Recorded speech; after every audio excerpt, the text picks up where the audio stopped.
That's great. Good afternoon. I'm with Nate Smith, and we are talking American Eagle Gold, AE on the TSX Venture.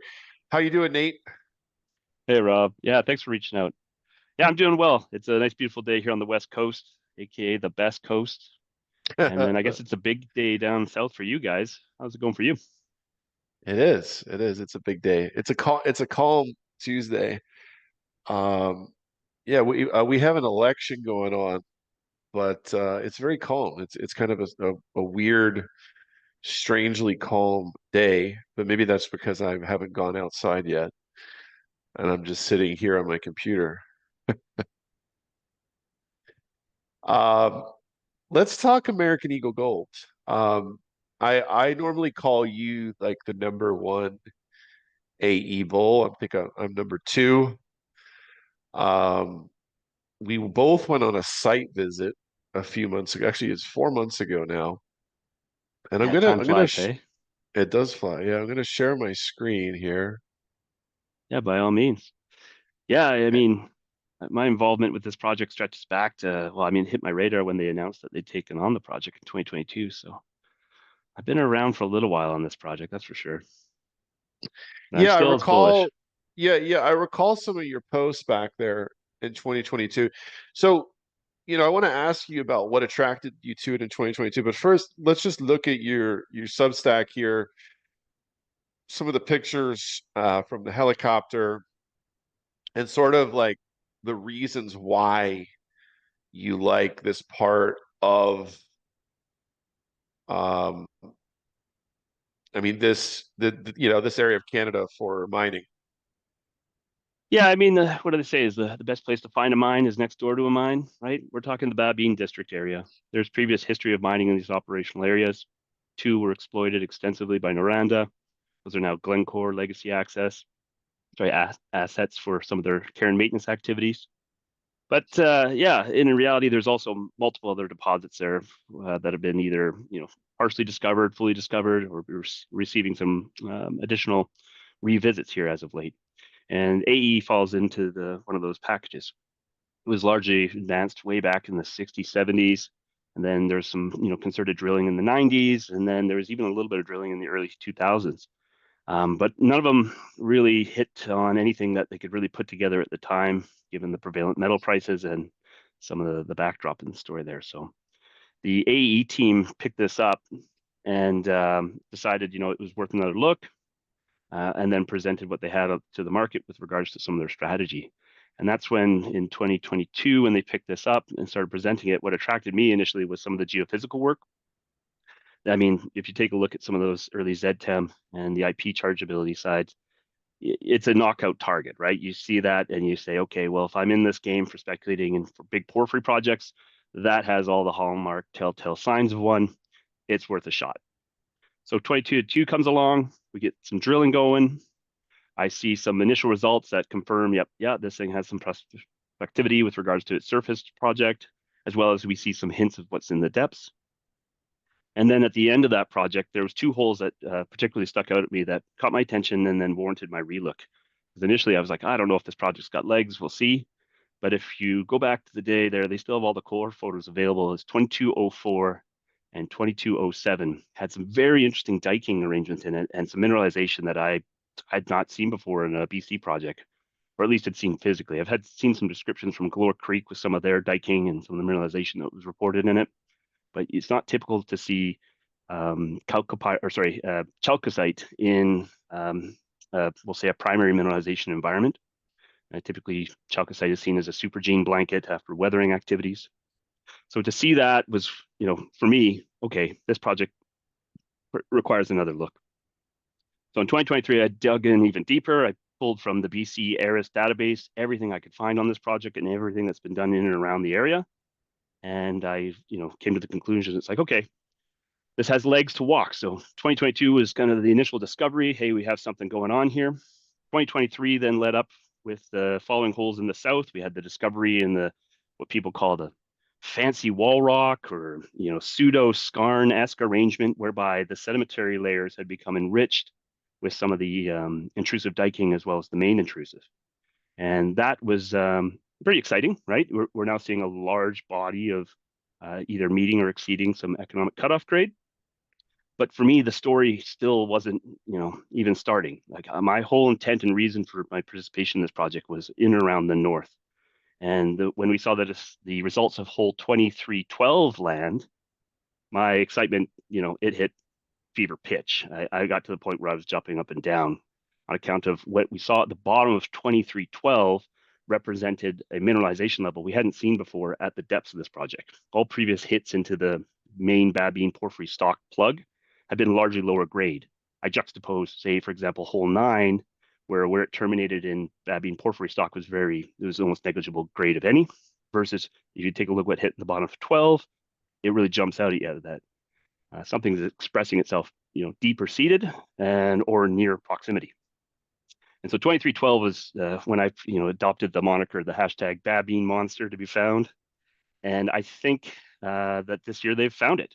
And so 2023 was a case of making sure it was there. I think 2024 is a case of its initial discovery. And some people have been approaching me and asking me lately, hey, Nate, why do you think, the price of this thing has moved so quickly in the opposite direction after the initial results of this year? And I think it has to do with that. So we can get into some of that here.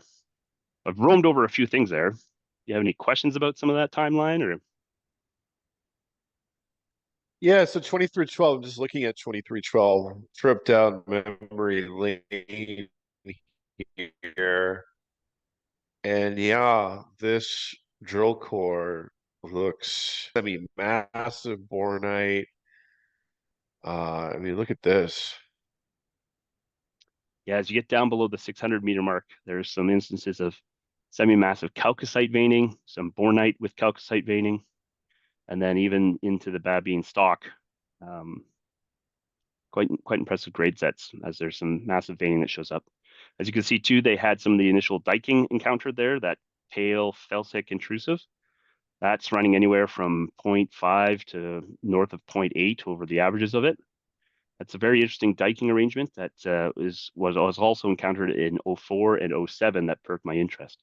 And what we know about that dike is that it also can carry chalcocite as well. So that dike is a question mark on its origin, but we know that it's cutting over top of everything, as well as some of the new developments of the new intrusive, as well as breccia that they've hit.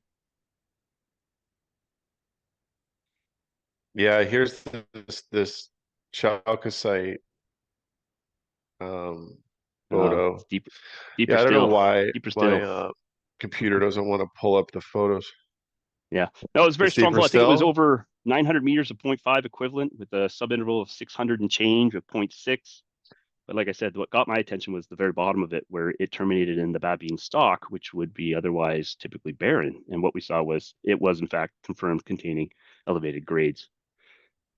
So that was Nate's, okay, I let's see. ring the bell. I think there's something substantial here now confirmed. So let's see how the 2024 season goes on following up on that.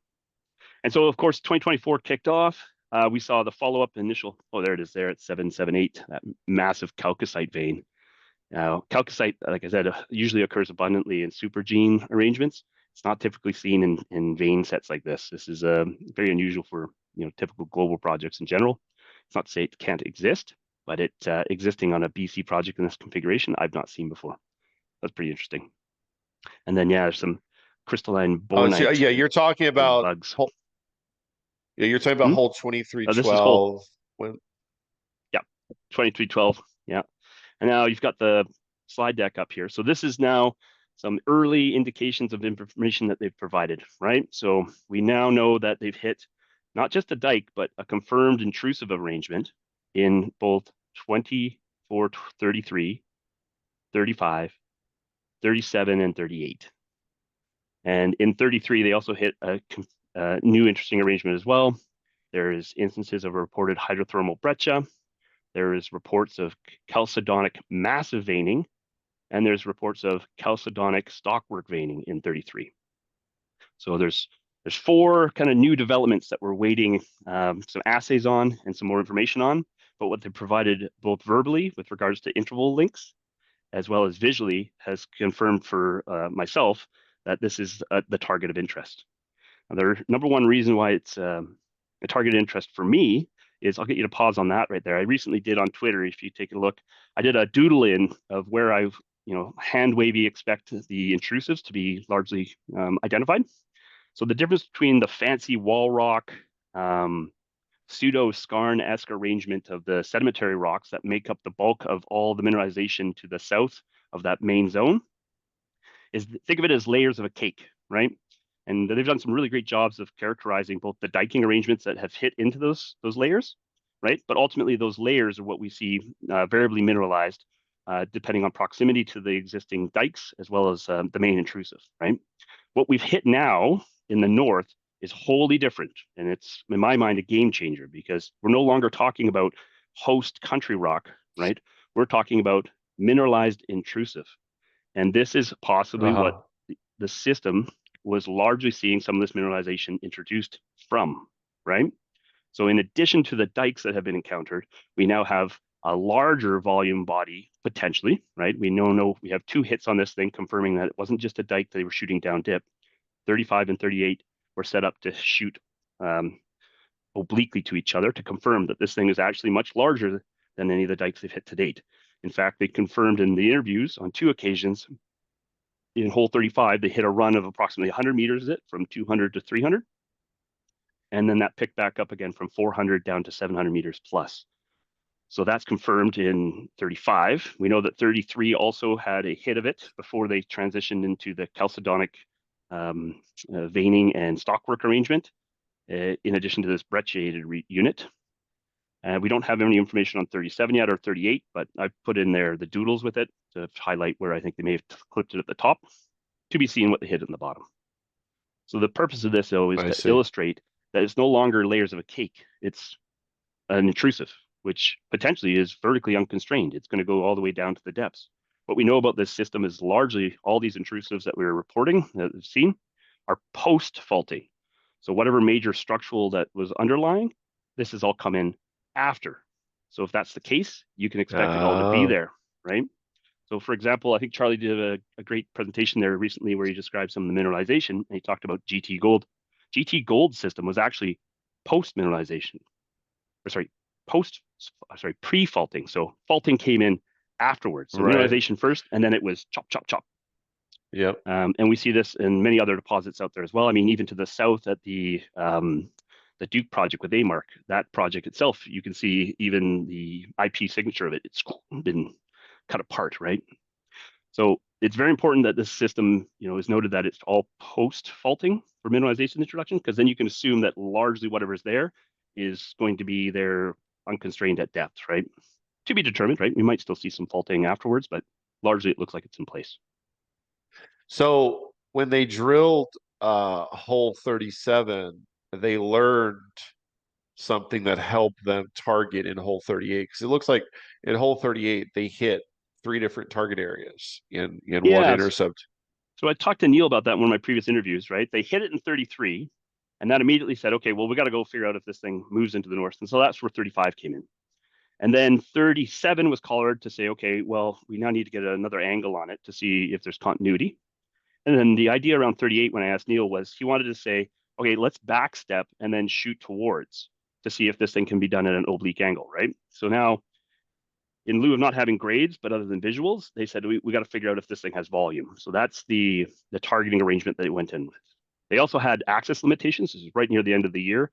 In a lot of that Right. northern area that they were in, whole 37 and 35 are collared to the northernmost pad, and there's nothing else clear cutted from there to the north. So at the time, it was pad constrained too, race to the end of the season.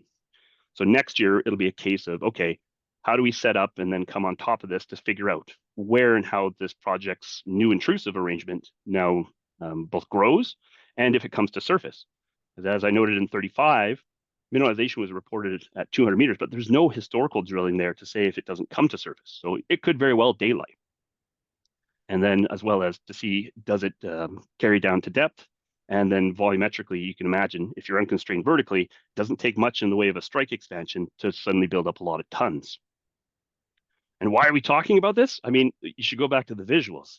I mean, taking a look at some of this, I've heard some people may make comments about, oh, I'm not seeing much in the way of veining, and visuals are always a risk, of course. But what I've remarked on, and several comments made by Neil in the past, is that what we're looking at is what looks like magmatic mineralization. So this is mineralization that's primary It's to the melt primary. itself. Yeah, Yeah. it's not being introduced by veining. It's actually carrying the mineralization level with it. I'm gonna have a coffee here. Yeah, I mean, this core is really impressive. Does it concern you at all that this is uh very deep? I mean, they're hitting this stuff at 900 meters. Yeah, so let's break out and talk about each of the holes here. So in 33, they hit all four, right? They hit this breccia. Okay, now breccias typically they're not necessarily going to grow a whole heck of a lot, but what they often carry is very important information from down at depth of like what it came through, because these things are also violent and explosive active situations whereby material from down below is brought up to the surface. This is really cool. This is chalcopyrite. I saw These are that big too. Yeah, clasts of chalcopyrite. let's come back to that one as well too. But the brecciated unit that they hit, right? Was then showing evidence of massive chalcedonic veining. Chalcedony, I'm going to struggle with this word as we speak, but chalcedonic evidence is typical of an epithermal arrangement, and it's very Uh-huh. unusual for it to have the amount of mineralization that they've shown carried in it. I've talked to several of our prominent BC geologists, and they came back with the same remarks. They said, it's not usual for chalcedonic veining of that state to be carrying that level of mineralization. So that's an interesting clue and something to unravel. The other thing is that they hit what looked like chalcedonic stockwork, overprinting both the breccia and was confirmed overprinting some of that mineralization in hole 35 that was reported at depth. So the stockwork is showing evidence and prevalence over that area as well. So it's to be seen if that's carrying, when I mentioned epithermal, your mind should go, oh, okay, gold, because gold in epithermal systems oftentimes deposit in a very localized range relative to the intrusive due to temperature of where it boils out. So what's interesting there is that it's like, okay, well, you hit something that's epithermal, but did you hit the sweet spot? But recently, Neil also commented on, and with relation to some of that picture there earlier about the interesting like, marbling texture of one, was that there may actually be a telescoping of event or maybe a migrating of centers. And so what that means is that potentially, if it's telescoping, it could have a range of gold deposited as the temperature of the local intrusive migrated both up and down or in strike point lateral to it. So what we see is possibly that heat and driver of the system causing multiple activities to overprint each other, right? So all very speculative, but evidence of it there is now confirmed, and so we await assays. So that's going to be in around hole 33. But where things get very interesting and where I'm most excited about is around holes 35 and 38, where we see these significant intervals of heavy mineralization, not just chalcopyrite, not just bornite, but also It's reports of chalcocite. chalcocite Yeah. rimming the bornite, and that's typically something you don't see in a porphyry arrangement, right? Some of the analogous projects that I've seen and looked to out there are items like if you study Silito's material on Chucamata or Oyotogoy or Grasberg, where you have what's called a sericitic alteration overprint, which was also confirmed by Mr. Neil. So Neil, in his reports on 35 and 38, detailed that he is seeing and witnessing and recording alteration in the sericitic nature over these, which could possibly mean um, primary mineralization enrichment, whereby it's overprinted or has introduced additional mineralization that has kicked it up a notch. So to see chalcocite rimming disseminated bornite in intervals exceeding 100 meters is an important thing that I believe the market has now taken a stand and look at because And this is shallow. So hole 35, I mean, like they hit this at 200 meters. exactly, yeah. And so that's where in my doodle I show it's like these intrusive because they're almost near vertical orientation is that could just come right up in daylight. They don't know. You have to remember this project isn't like the Atacama Desert or any of the big projects in Chile, Argentina, where it's all expressed at surface and you can go out and beautifully surface map this thing. It's like in places we have anywhere from 30 to 70 meters of till. I mean, it's light overburden and can be picked up quick by an excavator, but at the end of the day, you're not going to clear off everything on this project, given that you've got what 25 square kilometers. You can't just brush it all off and take a look and do a really detailed surface mapping, right? So there's nothing to say that both that breccia that they hit in 33 and or this material that they've hit now, this new Babine intrusive with showing mineralization, doesn't necessarily mean it doesn't have a surface expression as well too. So you can imagine that's a pretty exciting, prospect that we're seeing a high grade south gold zone now possibly complemented by what could become a high grade copper zone in the north that shows the legs right now to potentially grow into a large volume of mineralized. Um, and the potential grade that's associated with that is also looking like it could be significant. I've seen some So of the, this is sorry. yeah, so this is always very tricky when we get visuals of a few meters of core, but they have explained that they've hit this sort of stuff over more than 100 meters in multiple holes. So it's interesting from a market standpoint because obviously all the expectations, all the eyes are on the north on what this rock grades and how extensive it really is. I mean, some of Mm-hmm. these, visuals are extraordinary. I mean, it looks fantastic, but are we setting our sights a little too high because we can't expect it to grade more than 1% over several hundred meters, right? Mm-hmm. No, and that's a very good point, right? We need to see the grades, especially at depth, pick up and become much higher as well to, signify that, hey, if this isn't just an open pit and you're looking at underground, you're going to need to have underground grades, right? And I think that's important to reflect on, and I think you flagged it very well. Um, what I can say from what I'm seeing visually from the copper perspective, it's looking, significant, if not tremendous. And then my big question mark goes to, well, we know that this is a potassium-rich environment, and it's some of the staining work that they've done previously has confirmed that this is a potassium-rich deposit. And if you remember from your, the watching of the Garwin masterclass, as I called it, potassium-rich deposits with melts such are shown to be some of the most prolific gold-carrying projects as well. So we don't know until the assays come out, but my mind goes to, wow, we're already seeing some great copper grades out of this. Now, do we end up seeing something that also is sporting some gold? And I would say, we don't know if that's going to be played, but that card is definitely in the deck, right? So something to keep an eye on. But from Yeah, copper it's alone, the confirmation that we're seeing long intervals, it's an important development, right? And I think that's where we see the market reflecting on the language shared and the information shared to date. so let's look at the last news because they put out this gold zone in at the Mm-hmm, end of August. It was the focus on the south. Uh, the results were actually quite good, in mm-hmm, that first set of assays from the 2024 season, but the market didn't like it because I think that the expectations were a little too high. Then we get, an update a full 2 months later. Uh, Market was kind of uh, flat on this, but there were some really choice nuggets in here if you actually paid attention to the details and read it. And they kind of spelled it out right here. that's right. And then in the follow-up interviews that they've done since, they confirmed and spoke to some of the language around what they hit in 37 and 38 as the follow-up to those initial results that they shared in that news result. And oh, great. So So, these sorry. holes have encountered broad intervals, vein hosted chalcocite, bornite, chalcopyrite. I think this is serrate textured intrusive Sorry, rocks. textured. Yeah, yeah. Yeah. That's Uh, discussion around the ground mass, the in between. Yeah, good. okay. Yeah. Yeah. So I mean, they're basically telling us that they're very encouraged by what they're seeing in the north, and then obviously they did follow up.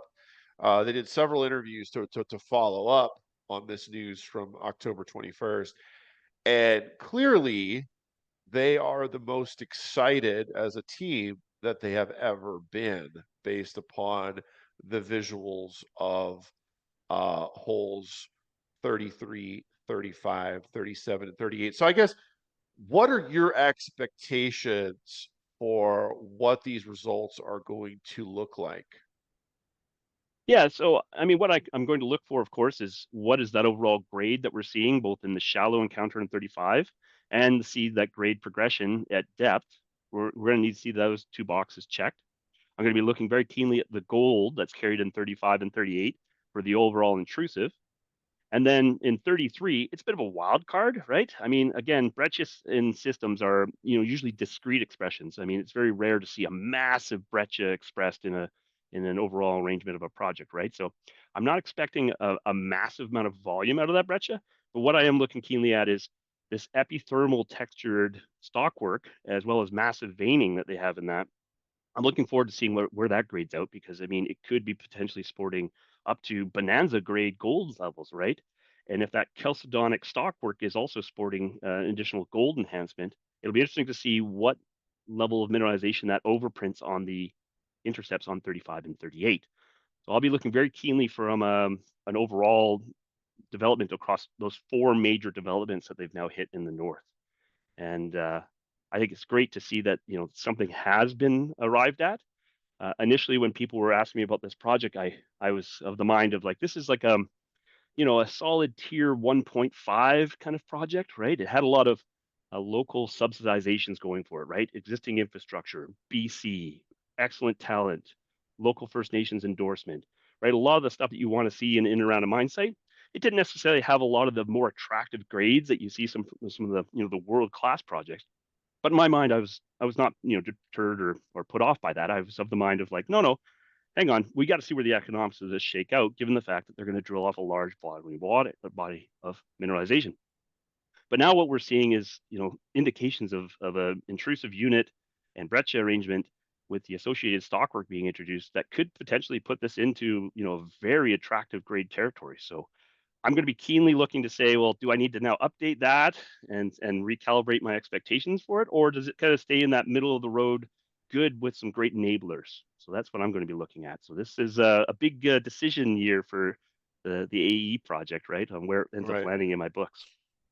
Yeah, because I mean, it's pretty clear that that these holes in the north are going to have some pretty good copper grades. There could be definitely some solid intervals above 1% in a couple of these holes. But as you said, I think it will be the gold grades that make or break it, and we have no idea what the gold grades are going to be because You're you can't. absolutely correct, because they've never hit this interval before, right? This mineralization arrangement. So this is bold frontier, we'll call it, right? And it's almost Yeah. a new discovery. I think Tony was calling it Act One, or sorry, Act One's closing with regards to the South Zone and the main zone drilled off, and he's calling this part Act Two. And I think that's an apt way of putting it. It is going to be for many what puts this project back on their radar. And if that hasn't been on their radar to date, I think it will be the thing that triggers it. In the Golden Triangle, they say gold runs with bornite, so we'll see if that's the same for the Babine, area, which is pretty close to the Golden Triangle. A lot Hmm. of a lot of questions will be answered here in the next couple months.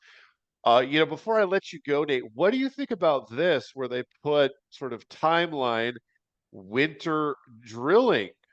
What do you think about that? Is that actually happening? Are they going to get back out there in the middle of winter? Yeah, that's a great question. I mean, it all comes down to we'll call it cost of capital, right? The fact that they have enough money on hand right now to field a similar sized program would be such that I would expect the arrangement to still be what we saw this year. 3 rigs kicking off in after the spring breakup. But if they're talking about or contemplating a winter drilling program, I mean, possibly they're leaving as a placeholder of if this project does see the delivery of these northern results being as strong as they are, maybe they go forward and field something a little bit sooner. They definitely can field the program over the winter season. They would wait for freeze up. So my guess is in around that January, most likely late January, early February to, um, we'll say March to early April would be available for them for drilling. That spring breakup comes in pretty hard and makes everything a mud pile there from April into May. So it would still need to take a break likely in that period. But the cost is significant, right? Like I'm not going to say a doubling, but for hand wavy purposes, assume like the cost of drilling is going to be doubling, right? So is it worth it to go ahead and put those holes in the ground, with the money cost right there that would potentially be, another additional hole that could have been in the main program of the year? Like we would need to see that really justified, right? In my mind, the rocks aren't going to go anywhere. And if anything comes to it, like with regards to the plan that came up in between the last year where they took the winter season off, but then came back from the study wise, say they bring in another one of the, more international experts they had. Alan Wilson in there last time. I mean, it'd be great to get some, additional eyes on this to do a review. And I think really what they're going to be looking hard at here coming next year is how do we approach this North Zone, given the fact that they only have what 4 holes into it, and a limited amount of information on the geometry. So they're going to be putting some focus into that for sure. I would love to see the drill program expanded to at least 3, so they could put 2 on the north. But I mean, more the merrier, in my opinion. There's so much more in the way of targets. I mean, coming back to my initial comment about if this is an intrusive that has come up late and it looks like it has cut over both the Babine stock and some of the other layers that are there, seeing it expressed in one side of the overall main Babine plug does not necessarily mean it cannot appear elsewhere too, right? So in the back of my mind, it's let's see how big this gets here, and then let's find out if it's also located elsewhere on this project as well. So you can imagine it's like we're talking meters and meters of drilling. So Yeah, we'll I we'll mean, see where this thing gets it's to. exciting because I mean, obviously they could just put 2 rigs there in that North Zone in focus there, but you have this whole donut where you could make new discoveries in step out drilling. If they have the budget, I would love to see a third or fourth rig just go Absolutely. making I mean, 500 this meter is step outs. this development in the north is of course what's got everybody's attention, but I'm still not sleeping on the south. That embayment zone target is developing into something that could potentially also be a target of merit. I originally, had been like, okay, well, we have to at least see it if it's daylighted as value, and it's like, well, okay, no, there's definitely something there. Whether or not it's economic is to be determined. But as you know, what is at the cusp of economic suddenly becomes economic and included in a resource estimate if the rest of the project can prove it, right? So the high grade gold zones in the south is seen as like the enabler to initially kick off this project. The stuff in the north may also have another surface, but looking like also at depth. And then anything else that's located in the local area is potentially something that could then be incorporated. So if we have a big body of mineralization that's also to the direct south southeast of this project, it's like we got to see that drilled off too. And as far as the rest of the donut, as to your remarks, it's like it's highly prospective, right? So Yeah, I just want to show this slide too because it shows the location of NAG and the town of Smithers, which is where the choppers fly in from, and that's the sort of the hub in this area of BC. But I mean, this is a very pro mining area uh, of BC that is actually near the Pacific Ocean. It's near Alaska. You got a lot of infrastructure. It's a pretty good location. So mm, I think the hurdle here is a little lower to build a mine, and that's also one of the things that I found very attractive about NAK. Great points. Yeah, I mean, you're less than I break everything down in shifts. I work in the equipment industry for mining, and I mean, when I look at maintenance and reliability of large pieces of equipment, I think about, well, what's my turnaround and risk with regards to distance from my suppliers, and with Prince George right there as the gateway to the north of BC, and Smithers as a staging area for it. I mean, you've got less than a shift for transportation time between Prince George. You got less than a shift of time out to the coast. You're moving concentrate fast from on your mining operations. And if you have anything with regards to critical spare requirements, it's there in less than days, right? Like we're talking hours, which is not something that most projects have afforded to them, right? Fantastic, Nate. Thanks for the conversation. I look forward to the results and maybe doing this again once we have more to talk about. Cheers. Yeah, yeah. Thanks, Rob. Have a great afternoon.